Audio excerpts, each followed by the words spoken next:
جب بچپن میں ہم یہ پڑھا کرتے تھے کہ پہلے زمانے میں ایک والد خود اپنی بیٹی کو زندہ درگور کر دیتا تھا، اپنے ہاتھوں سے اپنی بیٹی کا قتل کرتا تھا، تو ہمیں یہ پڑھ کر بہت دکھ ہوتا تھا، بہت تکلیف ہوتی تھی، اور ہم یہ سوچتے تھے یا سمجھتے تھے کہ شاید اس وقت جہالت کا زمانہ تھا، شعور اتنا عام نہیں تھا، تو اس کی وجہ سے ایک والد اتنا شفاق ہوتا تھا۔ لیکن ناظرین، آج میں آپ کو جس واقعے کے بارے میں بتا رہا ہوں اس کے حقائق جان کر آپ کے رونگٹے کھڑے ہو جائیں گے۔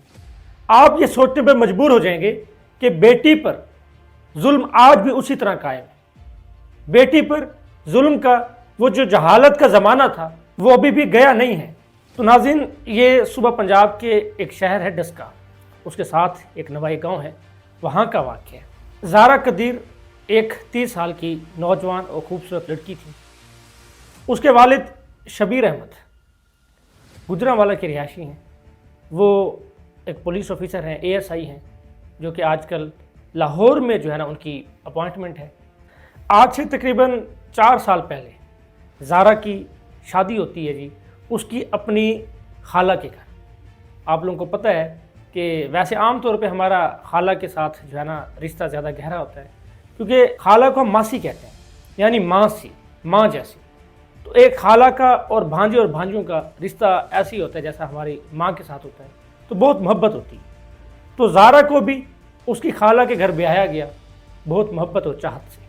لیکن ناظرین، زارا کے والد شبیر احمد کا یہ کہنا ہے کہ یہ جو محبت اور چاہت تھی یہ صرف شادی ہونے سے پہلے تھی۔ جیسے ہی شادی ہوئی اس کے کچھ عرصہ بعد ہی زارا کی جو ساس تھی، یعنی جو اس کی خالہ تھی لیکن اب وہ اس کی ساس بن چکی تھی، اب اس کا اور ان کا وہ تعلق نہیں رہا۔ اب اس کی ساس اور اس کی نندیں اسے ڈیلی کسی نہ کسی وجہ سے کسی نہ کسی کام پہ اس کو ٹارچر کرتے تھے۔ ان کے گھر اکثر جو ہے نا لڑائی اور جھگڑے رہتے تھے۔ زارا کا جو ہسبینڈ ہے قدیر، وہ کام کے سلسلے میں سعودی عرب رہتا ہے، جس کی وجہ سے گھر میں جو کنٹرول ہے اس کی والدہ زارا کی ساس کا ہی رہتا ہے۔ تو ناظرین، شبیر احمد کا یہ کہنا ہے کہ یہ چپکلش چھوٹے موٹے لڑائی جھگڑے تو معمول کی بات تھی، لیکن ہم یہ سوچ بھی نہیں سکتے تھے کہ زارا کی خالہ جو اس کی ماں کی سگی بہن ہے وہ اس کے ساتھ اتنا بڑا ظلم کر دے۔ تو ناظرین، واقعے کی تفصیل بتاتے ہیں آپ کو کہ یہ واقعہ ہوا کیسے، اور اس واقعے کے اصل جو حقائق ہیں، یہ اصل جو جرم ہوا وہ کیا اس کی اکیلی ساس نے کیا یا اس کے ساتھ کوئی اور بھی شامل ہے۔ تو ناظرین، جو میں آپ کو تفصیلات بتا رہا ہوں، یہ ساری کی ساری جو تفصیلات ہیں وہ DPO سیالکوٹ کی زبانی بتائی گئی ہیں اور FIR میں شامل بھی کی گئی ہیں۔ تو ناظرین، یہ واقعہ ہے 11 نومبر بروز سوموار کا۔ زارا کے والد شبیر احمد کا یہ کہنا ہے کہ میں نے اپنی بیٹی کو کال کی ان کا حال چال پوچھنے کے لیے، لیکن اس کا موبائل سوئچ آف تھا۔ اب مجھے پتہ تو تھا کہ ان کے گھر میں معمول ہے، اکثر لڑائی جھگڑا ہوتا رہتا ہے، تو جب بار بار کال کرنے پہ میری کال نہیں لگی تو میں اپنی بیٹی کی خیریت پوچھے کہ اس کے گھر کی۔ تو جب میں گھر پہنچا تو میں نے اس کی ساس سے اپنی بیٹی کا پوچھا، تو اس کی ساس نے کہا کہ آپ کی بیٹی تو ہمیں یہ کہہ کے گئی کہ وہ میکے جا رہی، لیکن کیا وہ ابھی تک آپ کے گھر نہیں پہنچی؟ اس کے والد نے کہا وہ تو نہیں پہنچی، لیکن اس کے والد نے یہ دیکھا کہ اس زارا کا ایک 2.5 سال کا بچہ ہے محمد شافع، وہ گھر پہ موجود ہے۔ تو اس نے کہا اگر وہ میکے گئی ہے تو اس کا یہ چھوٹا جو بیٹا ہے، مطلب ایک بیٹا ہے وہ بھی چھوٹا سا 2.5 سال کا ہے، تو وہ گھر پہ کیوں موجود ہے؟ تو انہوں نے کہا کہ وہ تو مطلب اپنے بیٹے کو نہیں لے کے گئی، ویسے ہی چلی گئی ہے۔ تو اس کے والد نے کہا کہ اسی وقت مجھے کچھ شک و شبہ ہوا، میں نے گھر والوں سے پوچھا تو وہ کہتے ابھی تک نہیں آئی، تو میں نے جا کے ایک مسنگ رپورٹ اس کی جو ہے نا دائر کروا دی۔ لیکن جب ایک آدھ دن ڈھونڈنے کے بعد وہ بیٹی نہیں ملی تو میں نے اس کی ساس سے دوبارہ پوچھا، تو اس کی ساس اور اس کی جو نندیں تھیں انہوں نے کہا جو آپ کی بیٹی ہے وہ کسی آشنا کے ساتھ، کسی عاشق کے ساتھ بھاگ گئی ہے۔ تو مجھے اس پہ بہت تکلیف ہوئی، لیکن میں کیا کرتا، میں ایک باپ تھا، تو میں نے اپنی بیٹی کو ڈھونڈنے کی پوری کوشش کی، لیکن وہ نہیں ملی۔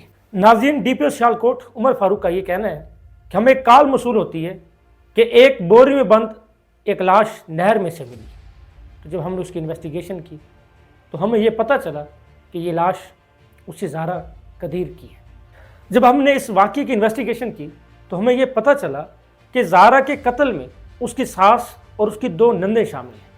تو جب ہم نے ان کو حراست میں لیا تو پھر اصل حقائق کھل کر سامنے آئے۔ تو ناظرین، اس واقعے کے اصل حقائق یہ ہیں کہ اس قتل میں ٹوٹل 5 لوگ شامل ہیں، 2 میل اور 3 فیمیل۔ اس واقعے کی اصل اور جو مین مجرم ہے وہ زارا کی خالہ یعنی اس کی ساس ہے۔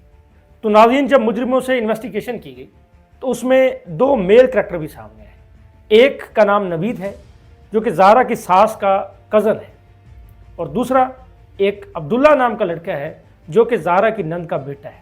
تو ناظرین، مجرموں نے یہ اعتراف کیا کہ انہوں نے محمد نوید کو سیالکوٹ سے لاہور بلایا اور آن لائن 10,000 کی ٹرانزیکشن کی کہ آپ سیالکوٹ سے لاہور آئیں اور اس کا کرایہ پے کر کے آئیں، اور اس لڑکی کو ہم نے ٹھکانے لگا۔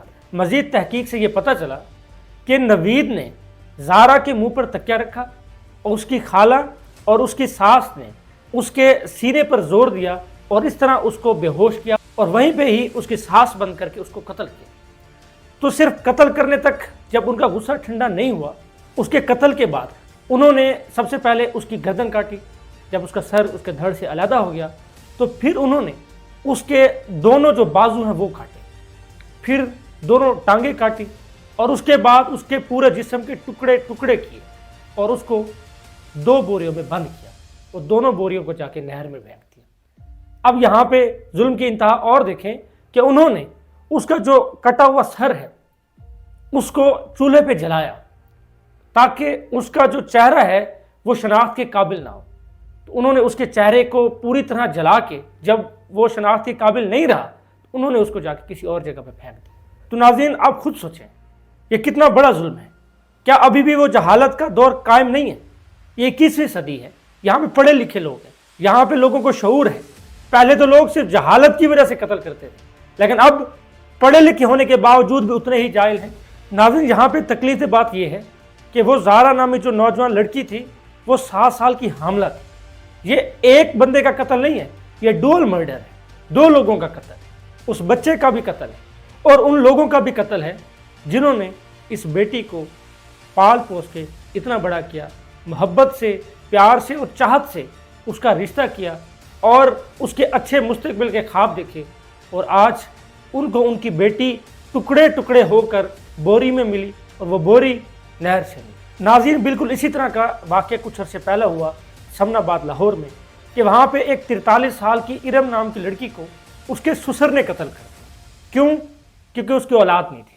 تو ناظرین، اب آپ خود بتائیں کہ اب تو جہالت کا زمانہ نہیں ہے، اب وہ جہالت کا زمانہ تو چلا گیا۔ اب جتنا زیادہ ترقی کا زمانہ ہے، اخلاقی طور پہ اتنا ہی زیادہ زوال ہے۔ اب میرا یہاں پہ ایک سوال ہے کہ کسی کی بیٹی پر اتنا بڑا ظلم کرتے ہوئے آپ یہ نہیں دیکھتے کہ آپ کی اپنی بھی بیٹی موجود ہے؟ آپ اپنی بیٹی کے چہرے پہ نہیں دیکھتے، اور آپ یہ بھی نہیں دیکھتے کہ وہ خدا دیکھ رہا ہے۔ آج آپ کسی کی بیٹی کے ساتھ اتنا ظلم کریں گے تو کل کو یہ ظلم آپ کی بیٹی کے ساتھ بھی ہو سکتا ہے۔ تو ناظرین، اس واقعے سے ریلیٹڈ جتنے بھی حقائق سامنے آئیں گے وہ انشاءاللہ میں آپ کو جو ہے نا نیکسٹ ویڈیوز میں بتاتا رہوں گا، لیکن آخر میں سب سے یہ کہوں گا کہ خدا را کسی کی بیٹی پر اتنا ظلم نہ کریں کہ کوئی باپ اپنی بیٹی کی پیدائش پر تکلیف محسوس کرے، وہ خوف سے ڈر جائے کہ خدا نہ خواستہ کل کو اس کی بیٹی کے ساتھ ایسا نہ ہو جائے۔ تو ناظرین، جیسے آپ اپنی بیٹیوں کو سمجھتے ہیں، دوسروں کی بیٹی کو بھی اپنی ہی بیٹی سمجھیں، کیونکہ بیٹی میری ہو، آپ کی ہو یا کسی کی بھی ہو، بیٹیاں تو سب کی سانجھی ہو۔